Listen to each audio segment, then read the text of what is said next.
बीर सिलागां बसुमतारिनि 29थि थैनाय सान।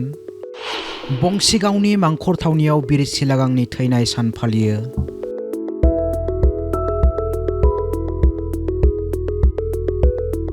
बिसि रमनि बसुमतारिया जेवारि फोजोंना बिबार बावबाय।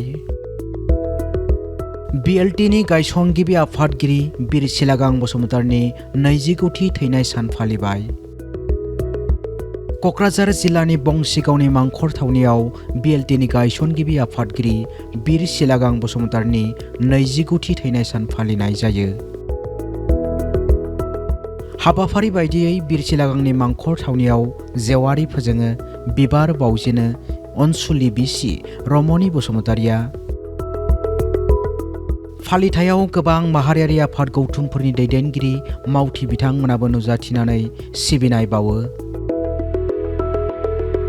बर' माहारिनि सासे संग्रामि दैदेनगिरि, बड'लेण्ड सोमावसारनायनि गोनांथार बिफाव लानाय बीर सिलागां बसुमतारिनि थैनाय सान फालिथायाव बाहागो लानानै सिबिनाय बावो BTCनि मावफुं सोद्रोमा देरहासार बसुमतारिया।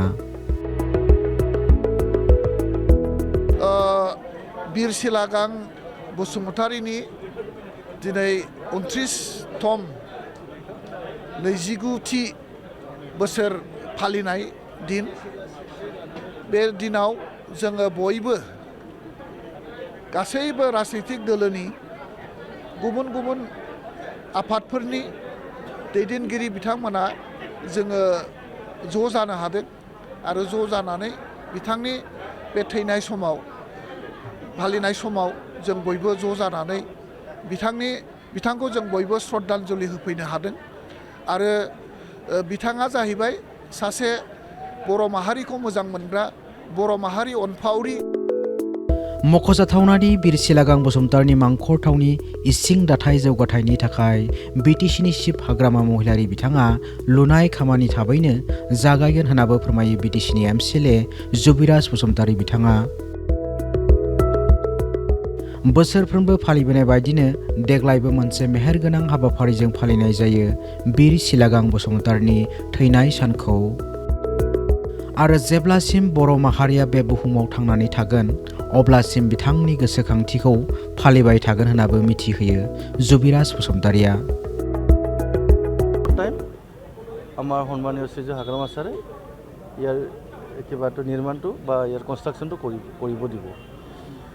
তো আমি আজি খুবেই ভাল লাগিছে ইয়াত আহি পেলাই যে আমাৰ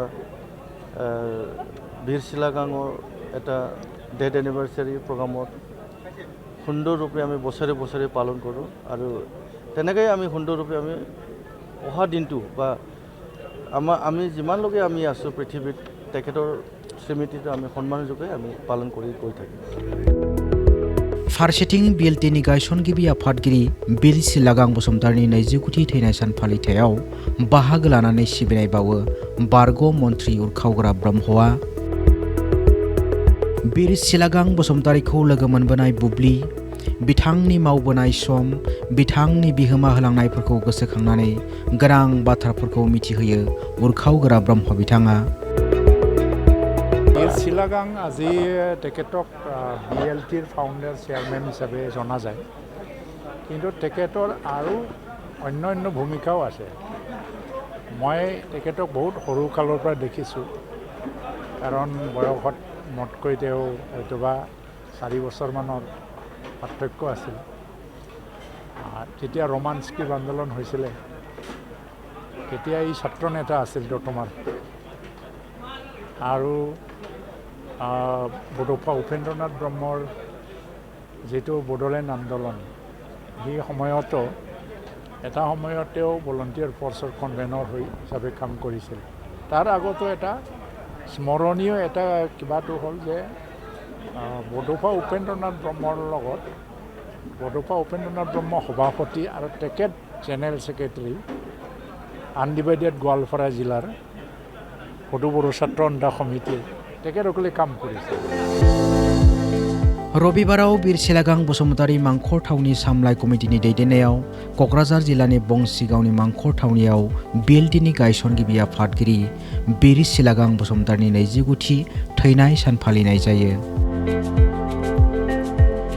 हाबाफारियाव बिटिसिनि मावफुं सोद्रोमा देरहासात बसुमतारी, करमेश्वर राय, एमसिएलए धनेश्वर गयारी आरो जुबिराज बसुमतारी, एमएलए रूपम चन्द्र राय, बारग' मन्थ्रि उरखावग्रा ब्रह्मजों लोगोसे गोबां अनजिमानि नुजाथिनायाव बीर सिलागां बसुमतारीनि मुसुखा खाम्फायाव बिबार बावनानै सिबिनाय बावो। क'क्राझारनिफ्राय बिटिआरनि बिउर' चिफ कनक चन्द्र बर'नि हेफाजाबाव news desk report Assam live 24 बड' लाइभ 24।